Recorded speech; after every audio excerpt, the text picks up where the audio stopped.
Nicholas William Wilson. Known to wrestling fans around the world as Nick Gage, he was once one of the most infamous figures in hardcore wrestling. Born in Philadelphia, Nick Gage became the face of Combat Zone Wrestling, its first heavyweight champion and the winner of brutal tournaments like Tournament of Death and King of the Deathmatch. He was a performer celebrated for surviving barbed wire and glass in the ring. Inside the ring, he was celebrated for his fearless, bloody performances, but outside the ropes, Nick Gage's life had spiraled into addiction and instability. Years of injuries and painkiller abuse had left him dependent on OxyContin, and by late 2010 he had been evicted, was homeless, and living in a haze of desperation. On December 22, 2010, that desperation reached a breaking point. Surveillance cameras at a PNC bank in Collingswood, New Jersey, captured a man in dark clothing handing a teller a note that demanded cash and warned of lethal consequences if she didn't comply. The robber fled with roughly $3,000 in cash. But what shocked investigators came next, as fans recognized the man in the footage. It was Nick Gage, the deathmatch wrestler who had been a fixture in New Jersey's independent wrestling scene. Within days, Gage's name hit local headlines. The FBI and Collingswood police released the surveillance images to the public, and after realizing the situation was spiraling, Nick Gage turned himself in on December 31, 2010. According to court records and local reports, he admitted to robbing the bank to support his addiction. On March 15, 2011, in a New Jersey state court, Nick Gage pleaded guilty to second-degree robbery as part of a plea agreement. That December, a judge formally sentenced him to 5 years in state prison. He was also ordered to pay $150 in restitution to the bank teller, who had been traumatized by the encounter.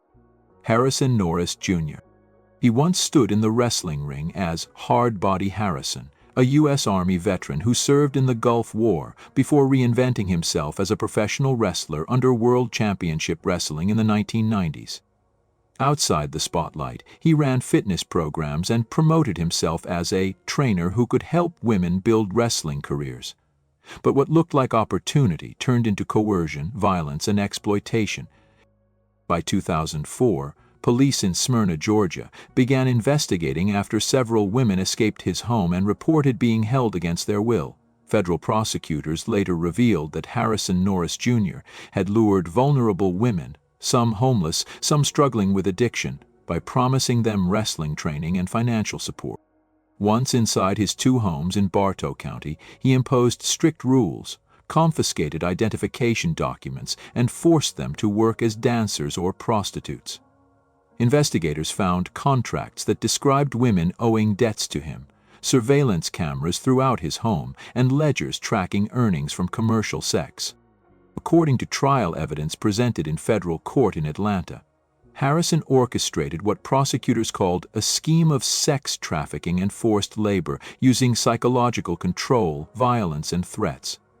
Witnesses testified about being beaten, isolated, and required to memorize commandments that dictated obedience. He maintained a hierarchy among the women, some serving as recruiters, while others were punished for disobedience. In November 2007, after a lengthy federal trial, a jury found Harrison Norris Jr. guilty on multiple counts of sex trafficking, involuntary servitude, and forced labor.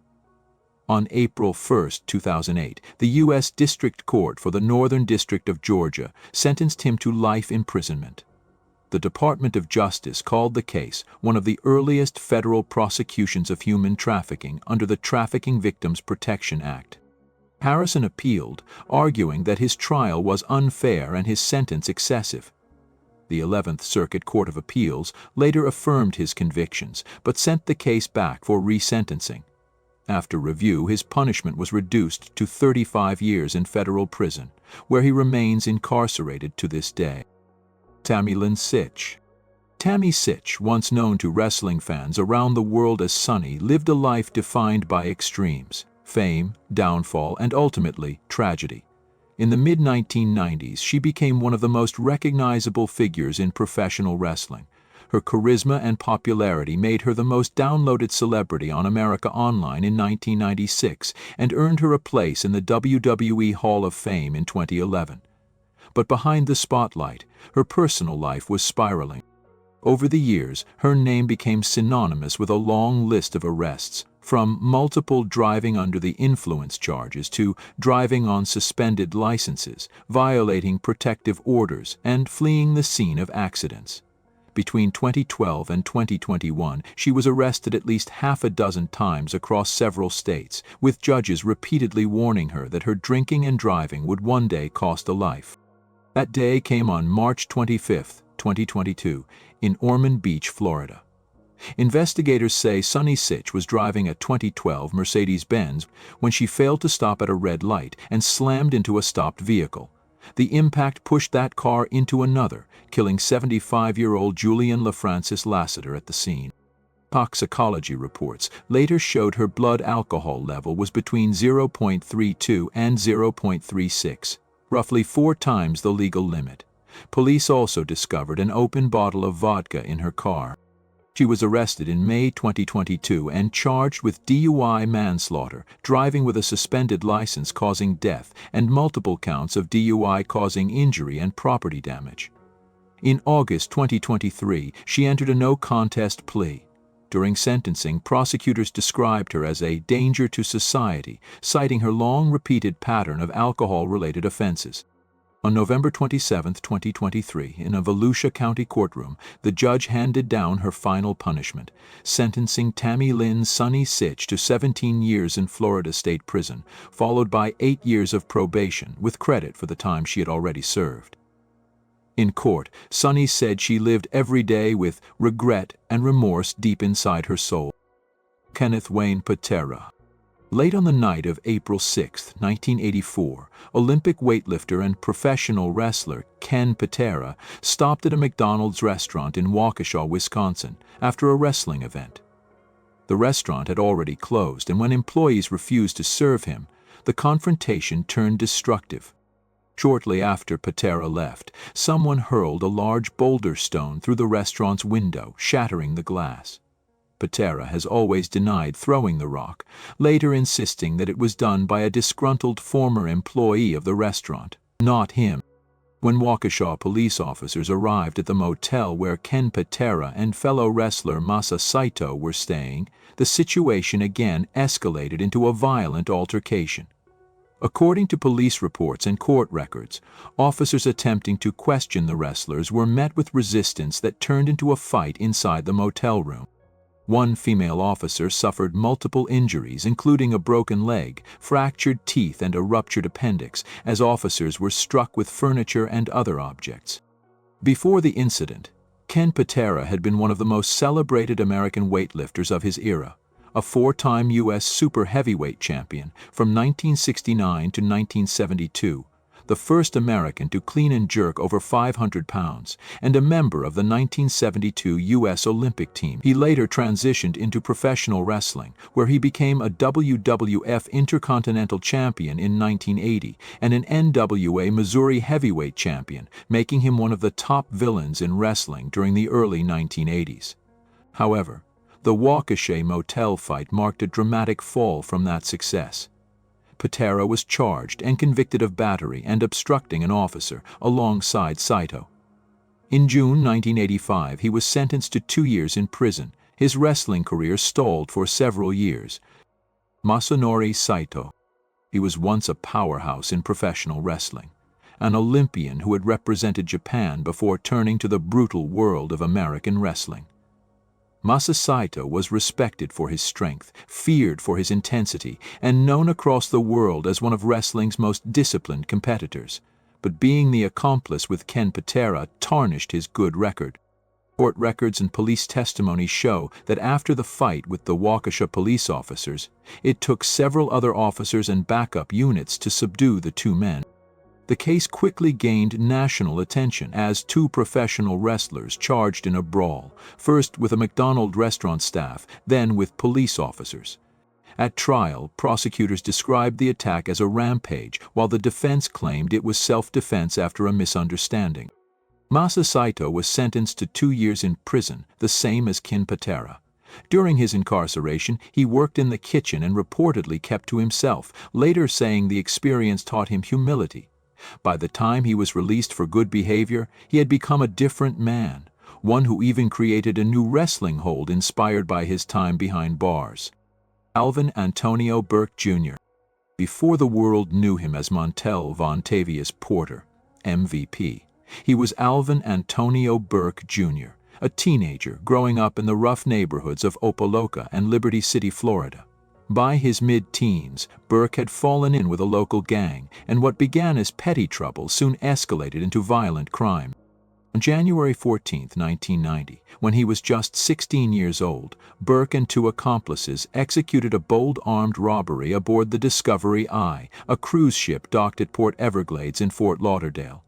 The trio smuggled guns onto the vessel, forced casino employees into a utility room, and escaped with roughly $81,000 in cash. Within days, investigators tracked them down, and Burke was arrested and charged with multiple counts of armed robbery and armed kidnapping. In court, prosecutors detailed the meticulously planned heist, emphasizing that the victims had been held at gunpoint during the ordeal. Facing overwhelming evidence, Burke pleaded guilty to 10 felony counts and, in 1990, was sentenced to 18.5 years in the Florida prison system. He ultimately served about 9.5 years before being released in the late 1990s. During his incarceration, he spent long stretches in maximum security facilities, where he immersed himself in education and fitness and began to rethink the path his life had taken. After his release, Burke reinvented himself completely. Under the ring name Montel Vontavious Porter, he trained under Norman Smiley and Soul Man Alex G. and entered professional wrestling in the early 2000s. By 2006, he had signed with WWE, where his charisma and athleticism made him one of the company's standout stars. MVP went on to capture the United States Championship twice, win the WWE Tag Team titles with Matt Hardy, and later claimed the IWGP Intercontinental Championship in Japan. But his past never left him entirely. His felony record even caused visa complications during his international career. Still, his story stands out as one of transformation, from a teenage armed robber serving nearly a decade behind bars to a global wrestling figure who now mentors at-risk youth. Montel Vontavious Porter turned a life of crime and punishment into one of redemption and reinvention. Jeffrey Nero Hardy. Jeff Hardy was born in Cameron, North Carolina, and rose from a small-town dreamer to one of professional wrestling's biggest stars. As one half of the Hardy Boys, alongside his brother Matt, he revolutionized the tag team division with death-defying stunts and fearless charisma. His singles career reached its peak in December 2008, when he captured the WWE Championship, solidifying his place among wrestling's elite. But behind the charismatic enigma persona, Jeff Hardy's personal struggles with substance abuse had long shadowed his career. On September 11, 2009, Moore County Sheriff's deputies executed a search warrant at his home in Cameron, North Carolina. Inside, they found an extensive quantity of controlled substances: 262 Vicodin pills, 180 Soma pills, approximately 555 milliliters of anabolic steroids, a small amount of powder cocaine, and various items of drug paraphernalia. The discovery led to multiple felony charges, including trafficking in opium, possession with intent to sell or deliver a Schedule III controlled substance, maintaining a dwelling for keeping controlled substances, possession of cocaine, and a misdemeanor charge for drug paraphernalia.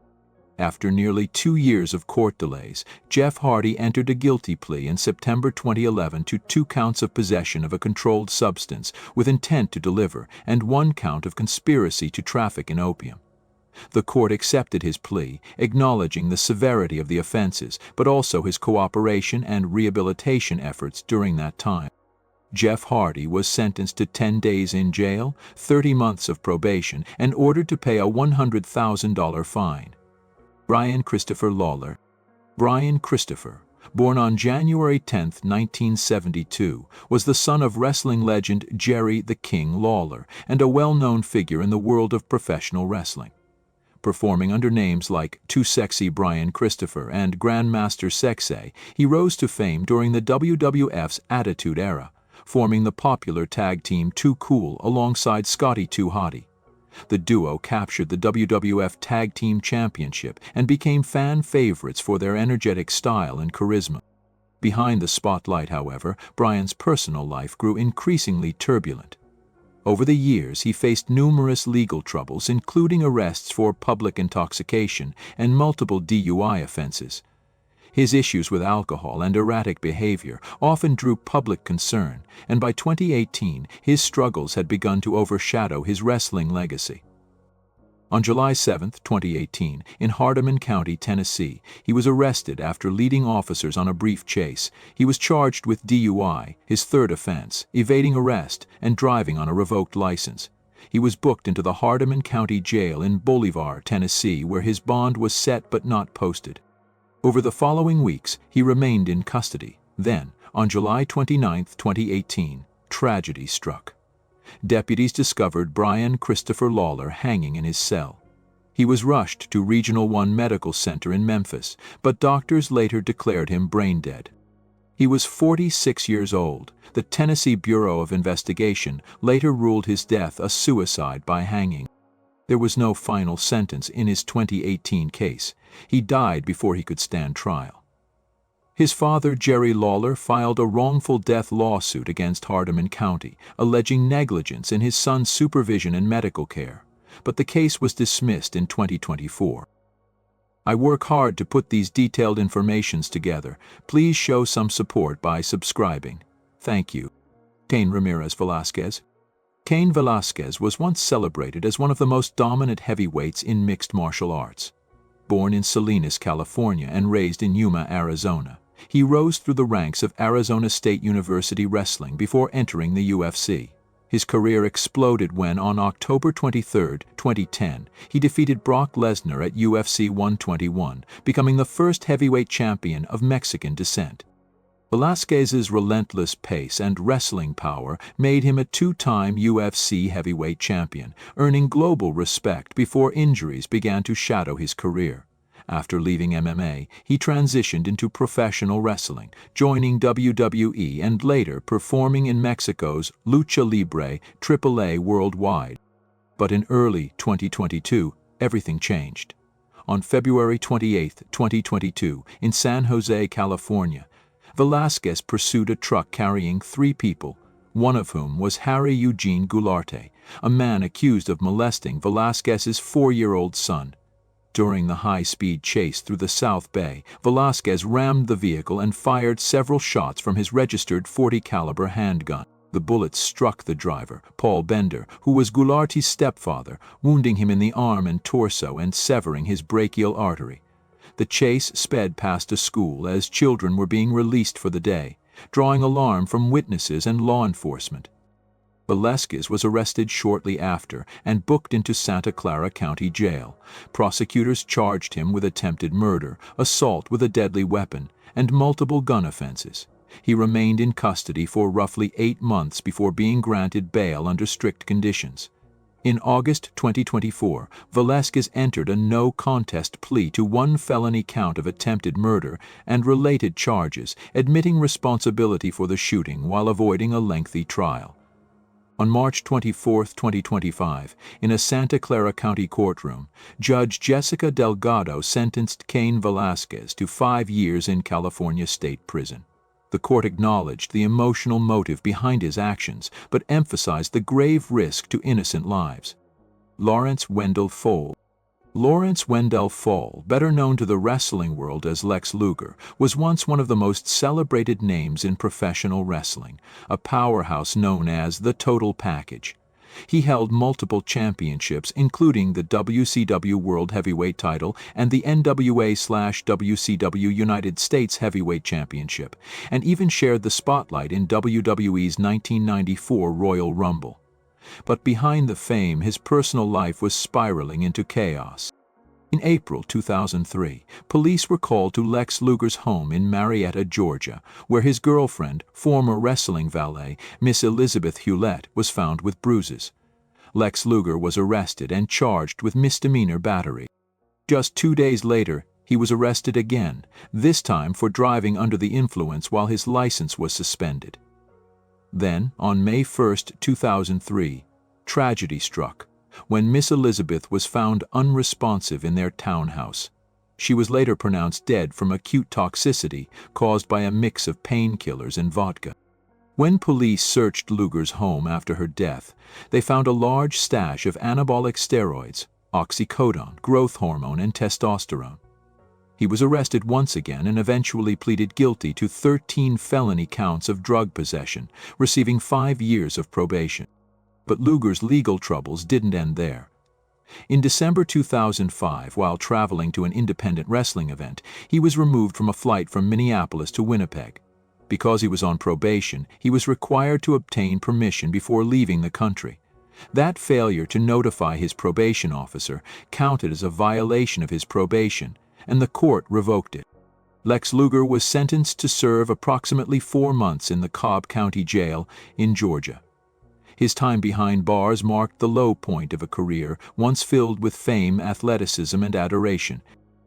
Randall Keith Orton. Randy Orton was born on April 1, 1980, in Knoxville, Tennessee, into a legendary wrestling family. The son of WWE Hall of Famer Cowboy Bob Orton Jr. and the grandson of Bob Orton Sr. Before his name became synonymous with championship gold and the RKO, Randy Orton took a very different path. After graduating from Hazelwood Central High School in Missouri in 1998, he enlisted in the United States Marine Corps. But military life didn't suit him. Stationed with the 1st Battalion, 4th Marines at Camp Pendleton, California, Randy Orton quickly ran into trouble. He went AWOL twice and disobeyed a direct order from a commanding officer. These were serious offenses under military law, and he was court-martialed for them. A military court found him guilty, and Randy Orton spent 38 days in the Brig, a military prison, at Camp Pendleton before being discharged from the Marine Corps in 1999 with a bad conduct discharge. Years later, this episode would resurface when he was removed from the lead role in the Marine 3 Homefront after his disciplinary history made him ineligible for a film about a Marine hero. Yet Randy Orton's story didn't end there. Returning to his family roots, he joined professional wrestling, debuting in 2000 and signing with WWE in 2001. Rising through the ranks, he became the youngest world heavyweight champion in history at just 24, earning the nickname the Legend Killer. Over the next 2 decades, he would collect 14 world championships, headline WrestleMania, and cement his place as one of the most recognizable figures in WWE history. Booker T. O. Huffman Jr. Booker T was born in Houston, Texas, and had a troubled start long before his rise to wrestling fame. After losing both parents at a young age, he dropped out of school and began working at a local Wendy's to support himself and his young son. But life took a dark turn in the late 1980s when Booker T and several co-workers devised a plan that would change everything. They decided to rob the very fast food restaurants they worked for. Over a span of several months in 1987, Booker T and his accomplices carried out a string of armed robberies targeting multiple Wendy's locations in Houston. The crew wore their work uniforms during the crimes, using insider knowledge of schedules and cash routines to their advantage. Each robbery netted anywhere from a few hundred to several $1,000s. It didn't take long for police to suspect that the crimes were inside jobs, and by April 1987, Booker T was arrested and identified by witnesses as one of the gunmen. Later that year, he pleaded guilty to 2 counts of aggravated robbery. The court sentenced him to 5 years in a Texas state prison. Booker T served approximately 19 months before being paroled in April 1992. During his incarceration, he earned his GED and vowed to turn his life around. After his release, Booker T took steady work and eventually followed his older brother Lash Stevie Ray Huffman into professional wrestling. Under the name Booker T, he built one of the most successful careers in wrestling history, winning multiple world titles, becoming a 2-time WWE Hall of Fame inductee, and transforming his story of crime and redemption into a message of perseverance. If you enjoyed this and want to see more interesting videos, I'm going to be posting every day on this channel. I would really appreciate it if you like and subscribe. Thank you very much.